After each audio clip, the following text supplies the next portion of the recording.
ഇടവക സ്ഥാപിതമായിട്ട് ഇപ്പോൾ 2 വർഷം. ഈ ഒരു ചെറിയ കാലയളവിൽ തന്നെ വളരെ ശക്തമായ ഒരു യുവജന കൂട്ടായ്മ ഇവിടെയുണ്ട് എന്ന് പറയുന്നതിൽ എനിക്ക് വളരെയധികം സന്തോഷമുണ്ട്. അതിൻ്റെ ഭാഗമാണ് എന്നതിൽ അഭിമാനവും. ശരിക്കും ഇടവക പ്രവർത്തനങ്ങളോട് ചേർന്ന് നിന്ന് ജീവിക്കുക എന്നത് ഒരു യുവജനത്തിന് ആവശ്യമാണ് എന്നൊരു തിരിച്ചറിവ് ഇവിടുത്തെ KCYM പ്രവർത്തനങ്ങളിലൂടെ ഞങ്ങൾക്ക് ലഭിക്കുന്നുണ്ട്. ഞങ്ങൾക്ക് ഏറ്റവും ബഹുമാനപ്പെട്ട വികാരിയച്ഛൻ ഫാദർ സജി അട്ടേങ്ങാട്ടിൻ്റെയും ഞങ്ങളുടെ പ്രിയപ്പെട്ട ആനിമേറ്റർ സിസ്റ്റർ ലിൻഡയുടെയും ഒരു മികവറ്റ നേതൃത്വത്തിലാണ് ഇത് സാധിക്കുന്നത് എന്നതും വളരെ സന്തോഷമുള്ള കാര്യം തന്നെ. വളരെ കുറച്ച് അംഗങ്ങളെ ഉള്ളുവെങ്കിലും ഇടവകയ്ക്ക് അകത്തും പുറത്തുമുള്ള എല്ലാ പ്രവർത്തനങ്ങളിലും KCYM യൂണിറ്റ് വളരെ ഭംഗിയായി സഹകരിക്കുന്നുണ്ട്. എല്ലാ മാസവും ഞങ്ങളുടെ പ്രവർത്തനങ്ങൾ വിലയിരുത്തുവാനായി ഇവിടെ മീറ്റിംഗ് സംഘടിപ്പിക്കാറുണ്ട്. അതേപോലെ ഈ അടുത്ത് തന്നെ ഫേസ്ബുക്കിലൊരു പേജ് ഉണ്ടാക്കിയിട്ടുണ്ടായി, KCYM മഞ്ഞളാമ്പുറം എന്ന പേരിൽ. തീരുമാനങ്ങളെല്ലാം അംഗങ്ങളെ അപ്പോൾ അറിയിക്കുക എന്നതാണ് ലക്ഷ്യം. ഈ കഴിഞ്ഞ ക്രിസ്മസിന് വളരെ ഭംഗിയേറിയ ഒരു പുൽക്കൂടും നക്ഷത്രവും ക്രിസ്മസ് ട്രീയും എല്ലാം ഒരുക്കി എല്ലാവരുടെയും പ്രശംസ നേടാനിടയായി. അതുപോലെ തന്നെ ഓണത്തിനും വളരെ വിപുലമായ ഓണാഘോഷ പരിപാടികൾ സംഘടിപ്പിച്ച് KCYM ഇവിടെ എല്ലാ പ്രവർത്തനങ്ങളിലും സജീവമായി ഉണ്ടായിരുന്നു. അതേപോലെ കഴിഞ്ഞ മേഖലാതല മത്സരത്തിന് വളരെ കുറച്ച് അംഗങ്ങളെ ഉള്ളുവെങ്കിലും ഉന്നത വിജയത്തോടെ ട്രോഫി നേടാൻ ഞങ്ങൾക്കായി. നിശ്ചയദാർഢ്യത്തോടെ വളരെ ഊർജ്ജസ്വലരായി എന്തിനും മുന്നിട്ടിറങ്ങി സമൂഹത്തിന് നന്മ ചെയ്യാൻ സാധിക്കുന്ന ഒരു യുവജനമാണ് മഞ്ഞളാമ്പുറത്തുള്ളത് എന്ന് തന്നെ പറയാം. കുന്നിറങ്ങി കാടിറങ്ങി ആടിനെയും തോളിലേറ്റി ആട്ടിടയൻ വരുന്നേ.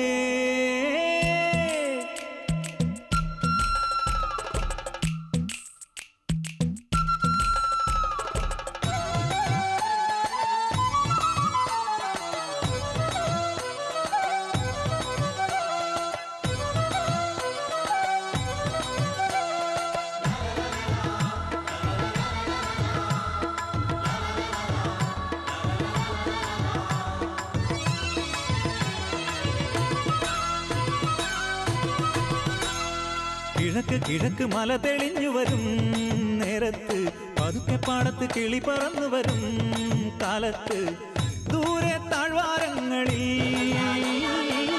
നീളെ പുൽപ്പാടങ്ങളിൽ വരവായി മേഷവുമായി ഇടയൻ മേയ്ക്കുവാനായി പതിവായി പേര് ചൊല്ലി നേരാം വഴിയും ചൊല്ലി ഈശോ ചൊല്ലി ഞാനാണായിടയൻ ഞാനാടുകൾക്കായൻ ജീവനേകും.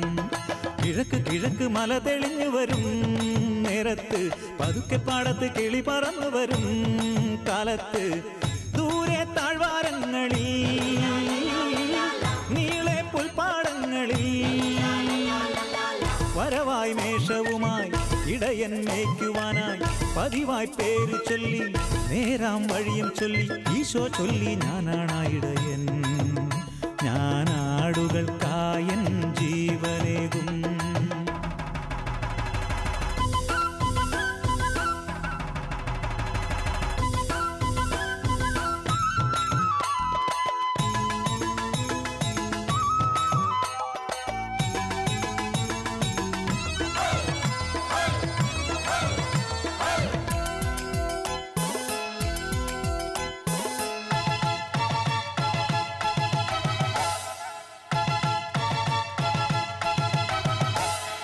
ആടുകൾ സ്വന്തമാണെന്നാലോ ചെമ്പുലി ഓടിയെടുത്താലും പൊന്നുപോലാടിനെ തോളിലെടുത്തു നടന്നിടും.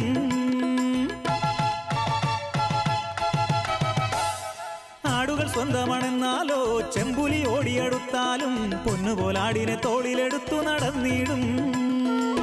മുറിവുകളേറ്റാലും മാറില്ലവൻ മരണമടുത്താലും മറയില്ലവൻ. ഇടവഴികളിൽ അലയരുതിനി ഇടയ വഴികൾ അറിയുക ഗണമേ ഭയമരുതിനി ആലയിലെത്താൻ കർത്താവാണെന്നും എന്നിടയൻ. കിഴക്ക് കിഴക്ക് മല തെളിഞ്ഞു വരും നേരത്ത് പതുക്കെ പാടത്ത് കിളി പറന്നു വരും കാലത്ത് ദൂരെ താഴ്വാരങ്ങളിൽ നീളെ പുൽപ്പാടങ്ങളിൽ വരവായി മേഷവുമായി ഇടയൻ മേയ്ക്കുവാനായി പതിവായി പേര് ചൊല്ലി നേരാം വഴിയും ചൊല്ലി ഈശോ ചൊല്ലി ഞാനാണാ ഇടയൻ ഞാനാടുകൾക്കായൻ ജീവനേകും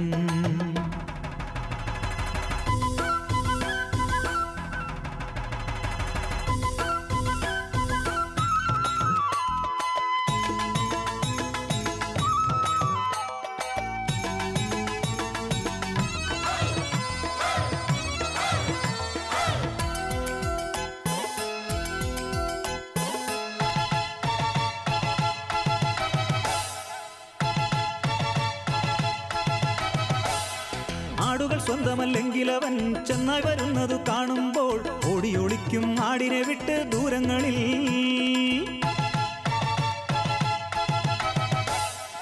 ആടുകൾ സ്വന്തമല്ലെങ്കിൽ അവൻ ചെന്നായി വരുന്നതു കാണുമ്പോൾ ഓടിയൊളിക്കും ആടിനെ വിട്ട് ദൂരങ്ങളിൽ ആടുകൾ ചിതറിയിടും മരുഭൂമിയിൽ ഇടയൻ പതറിയിടും മനഭീതി ഇടവഴികളിൽ അലയരുതിനി ഇടയ വഴികൾ അറിയുക ഗണമേ ഭയമരുതിനി ആലയിലെത്താൻ കർത്താവാണെന്നും എന്നിടയൻ കിഴക്ക് കിഴക്ക് മല തെളിഞ്ഞു വരും നേരത്ത് പതുക്കെ പാടത്ത് കിളി പറന്നു വരും കാലത്ത് ദൂരെ താഴ്വാരങ്ങളിൽ നീളെ പുൽപ്പാടങ്ങളിൽ വരവായി മേഷവുമായി ഇടയൻ മേയ്ക്കുവാനായി പതിവായി പേര് ചൊല്ലി നേരാം വഴിയും ചൊല്ലി ഈശോ ചൊല്ലി ഞാനാണാ ഇടയൻ ഞാനാടുകൾക്കായൻ ജീവനേകും ഞാനാടുകൾക്കായൻ ജീവനേകും ഞാനാടുകൾക്കായൻ ജീവനേകും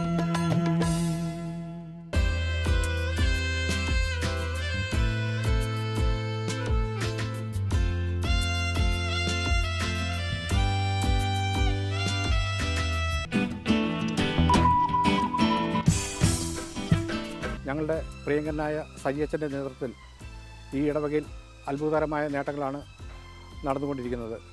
പ്രത്യേകിച്ച് ഞങ്ങൾക്ക് പറയാനുള്ള വരുമാന മാർഗങ്ങളൊന്നുമില്ല. എങ്കിലും ഈ 2 ഏക്കർ സ്ഥലം സ്ഥിതി ചെയ്യുന്ന ഈ പള്ളിയുടെ അടുത്ത് നിന്ന് ഞങ്ങൾക്ക് കഴിഞ്ഞ വർഷം കിട്ടിയത് 6000 രൂപ ആണ്. അതാണ് ഞങ്ങളുടെ ഭൗതിക സ്വത്തായിട്ടുള്ളത്. എങ്കിലും വിശ്വാസികളായ നല്ല ആൾക്കാരുടെ കാണിക്കയും ഉദാരമതികളായ ആൾക്കാരുടെ സംഭാവനയും എല്ലാം കൊണ്ട് കാര്യങ്ങളെല്ലാം വളരെ ഭംഗിയായിട്ട് തന്നെ നടക്കുന്നുണ്ട്. 60 ലക്ഷം രൂപ മുടക്കി പള്ളിക്ക് സ്വന്തമായി പള്ളിമുറി മേടിച്ചതും അതുപോലെ തന്നെ 30 ലക്ഷം രൂപ ചെലവ് ചെയ്ത് സ്കൂളിൻ്റെ മുകളിൽ ഒരു ഓഡിറ്റോറിയം നിർമ്മിച്ചതും ഞങ്ങളുടെ വികാരിയച്ഛൻ്റെയും ഞങ്ങളുടെയും നേട്ടമായി ഞങ്ങൾ കണക്കാക്കുന്നു. അതുപോലെ തന്നെ ഇപ്പോൾ 20 ലക്ഷം രൂപയോളം മുടക്കി സെമിത്തേരിയുടെ പണി ആരംഭിച്ചു കഴിഞ്ഞു.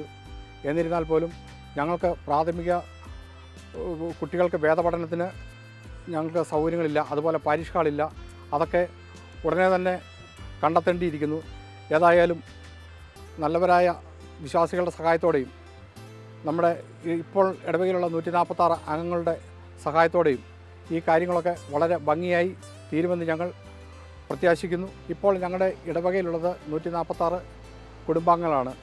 അവരോട് ഒത്തുചേർന്ന് ഞങ്ങളുടെ അച്ഛനോട് തോളോട് തോൾ ചേർന്ന് നിന്നുകൊണ്ട് ഈ കാര്യങ്ങളൊക്കെ ഞങ്ങൾക്ക് സാധിച്ചെടുക്കാൻ കഴിയുമെന്ന് ഞങ്ങൾ പ്രത്യാശിക്കുന്നു. ഇടവകയുടെ സുഗമമായ പ്രവർത്തനത്തിന് കൈക്കാരന്മാരായി ഇവരും കോർഡിനേറ്ററായി ഞാനും ഒരുമിച്ച് തോളോട് ചേർന്ന് പ്രവർത്തിക്കുന്നു. തലശ്ശേരി അതിരൂപതയുടെ കീഴിൽ പ്രവർത്തിക്കുന്ന മഞ്ഞളാമ്പുറം UP സ്കൂൾ 1950 സ്ഥാപിതമായത്. കുടിയേറ്റ ജനതയുടെ പിഞ്ചോമന മക്കൾക്ക് അറിവിൻ്റെ ആദ്യാക്ഷരം പകർന്നു നൽകിക്കൊണ്ട് കഴിഞ്ഞ 64 വർഷങ്ങളായി ഈ സരസ്വതി ക്ഷേത്രം മുന്നേറുകയാണ്. 50 വിദ്യാർത്ഥികളും 2 അധ്യാപകരുമായി തുടക്കം കുറിച്ച ഈ വിദ്യാലയത്തിൽ ഒരു കാലഘട്ടത്തിൽ 2000-ഓളം വിദ്യാർത്ഥികളും 68 അധ്യാപകരും സേവനം ചെയ്തിരുന്നു. ഇന്ന് 1 മുതൽ 7 വരെ ക്ലാസ്സുകളിലായി 764 വിദ്യാർത്ഥികളും 24 അധ്യാപകരും ഒരു അനധ്യാപകനും സേവനം ചെയ്യുന്നു. ഈ വിദ്യാലയത്തിൻ്റെ ആദ്യത്തെ മാനേജർ റവറൻഡ് ഫാദർ ജോസഫ് ചിറ്റൂരും ആദ്യത്തെ corporate manager reverend father CJ വർക്കിച്ചനും ആയിരുന്നു. ഇപ്പോഴത്തെ corporate manager reverend father James Chellankot അവറുകളാണ്. കഴിഞ്ഞ വർഷം വരെ കണിച്ചാർ ഇടവകയിൽ മാറി മാറി വരുന്ന വൈദികരായിരുന്നു ഈ സ്കൂളിൻ്റെ ലോക്കൽ മാനേജർമാരായി സേവനം ചെയ്തിരുന്നത്. കഴിഞ്ഞ വർഷം മഞ്ഞളാമ്പുറം പ്രദേശത്തുള്ള ജനങ്ങളുടെ സൗകര്യാർത്ഥം മഞ്ഞളാമ്പുറത്ത് ഒരു പുതിയ ദേവാലയം, സെൻറ്റ് ആൻ്റണീസ് ദേവാലയം പണി കഴിപ്പിക്കുകയും അവിടുത്തെ വികാരിയായി റവറൻ ഫാദർ തോമസ് അട്ടയങ്ങാട്ടിൽ നിയമിതനാവുകയും ചെയ്തു. ഇപ്പോൾ സ്കൂളിൻ്റെ ലോക്കൽ മാനേജരായി റവറൻ ഫാദർ തോമസ് അട്ടയങ്ങാട്ടിൽ സേവനം ചെയ്യുന്നു. 1999-2000 വർഷം സ്കൂളിൻ്റെ സുവർണ ജൂബിലി വർഷമായിരുന്നു. ഈ 64 വർഷത്തിനിടയിൽ ഒട്ടനവധി അവാർഡുകളും പുരസ്കാരങ്ങളും ഈ വിദ്യാലയത്തെ തേടിയെത്തിയിട്ടുണ്ട്. 1995-96, 99-2000, 2007, 2008, 2009, 2010, 2010-11 ഈ വർഷങ്ങളിൽ തലശ്ശേരി അതിരൂപതയിലെ ഏറ്റവും നല്ല വിദ്യാലയത്തിനുള്ള അവാർഡ് ഈ വിദ്യാലയം കരസ്ഥമാക്കുകയുണ്ടായി. 2007-2008 തലശ്ശേരി അതിരൂപത ഏർപ്പെടുത്തിയ ശുചിത്വ കലാലയ പുരസ്കാരവും 2012-13 കണ്ണൂർ ഡയറ്റ് ഏർപ്പെടുത്തിയ ശുചിത്വ വീതി അവാർഡും 2013-14 വർഷത്തിൽ കണ്ണൂർ ഡയറ്റ് ഏർപ്പെടുത്തിയ ഹരിതനിധി പുരസ്കാരവും നമ്മുടെ വിദ്യാലയത്തിന് ലഭിക്കുകയുണ്ടായി. പഠനരംഗത്ത് എന്നതുപോലെ തന്നെ പാഠ്യേതര രംഗത്തും വളരെയേറെ മികവ് പുലർത്തുന്ന ഒരു വിദ്യാലയമാണ് മഞ്ഞളാമ്പുറം UP സ്കൂൾ. ഇവിടുത്തെ മാനേജ്മെൻറ്റിൻ്റെയും അധ്യാപകരുടെയും രക്ഷിതാക്കളുടെയും കുട്ടികളുടെയും കൂട്ടായ പ്രവർത്തനമാണ് ഇതിൻ്റെ പിന്നിലെന്ന് നിസ്സംശയം പറയാവുന്നതാണ്.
തമ്പുരാനേ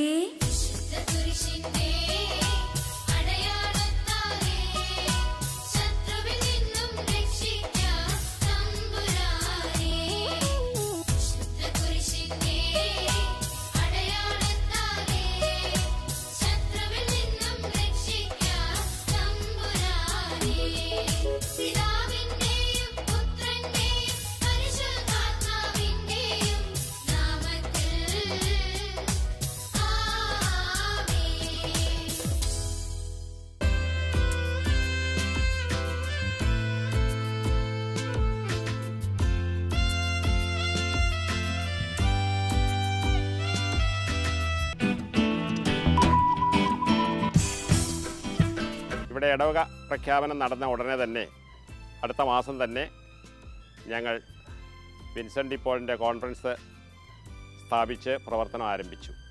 പ്രത്യേകിച്ച് ഞങ്ങൾ ഇടവക സന്ദർശനം നടത്തി ഇടവകയിലെ മുഴുവൻ വ്യക്തികളെയും കണ്ടുപിടിച്ച് സാമ്പത്തികമായി പിന്നോക്കം നിൽക്കുന്ന എല്ലാ വ്യക്തികളെയും മനസ്സിലാക്കി അവരെ ദത്ത് കുടുംബങ്ങളായി സ്വീകരിക്കുകയും അതുപോലെ സാമ്പത്തികമായി പിന്നോക്കം നിൽക്കുകയും പഠിക്കാൻ താല്പര്യവും സാമർഥ്യവുമുള്ള വിദ്യാർത്ഥികളെ ദത്ത് വിദ്യാർത്ഥികളായി സ്വീകരിച്ചുകൊണ്ട് അവർക്ക് ആവശ്യമായ സാമ്പത്തിക സഹായം ചെയ്യുന്നതിനുള്ള പദ്ധതി ആവിഷ്കരിച്ച് വരികയാണ് ഞങ്ങൾ.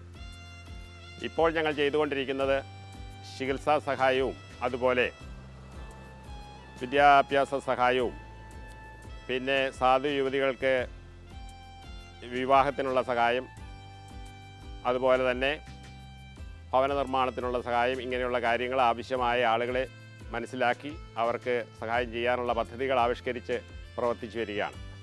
ഈ ഇടവകയിൽ ജാതിമത ഭേദമന്യേ ആരെങ്കിലും ഏതെങ്കിലും തരത്തിലുള്ള വിഷമം അനുഭവിക്കുകയോ അതുപോലെ മരണമോ അതുപോലെ എന്തെങ്കിലും കാര്യങ്ങൾ നടക്കുകയോ ചെയ്യുകയാണെങ്കിൽ അവിടെ ഞങ്ങൾ എത്തി റീത്ത് സമർപ്പിക്കേണ്ട സമയമാകുമ്പോൾ റീത്ത് സമർപ്പിക്കുകയും അതുപോലെ മറ്റെല്ലാ കാര്യങ്ങളിലും സഹകരിക്കുകയും ചെയ്യും.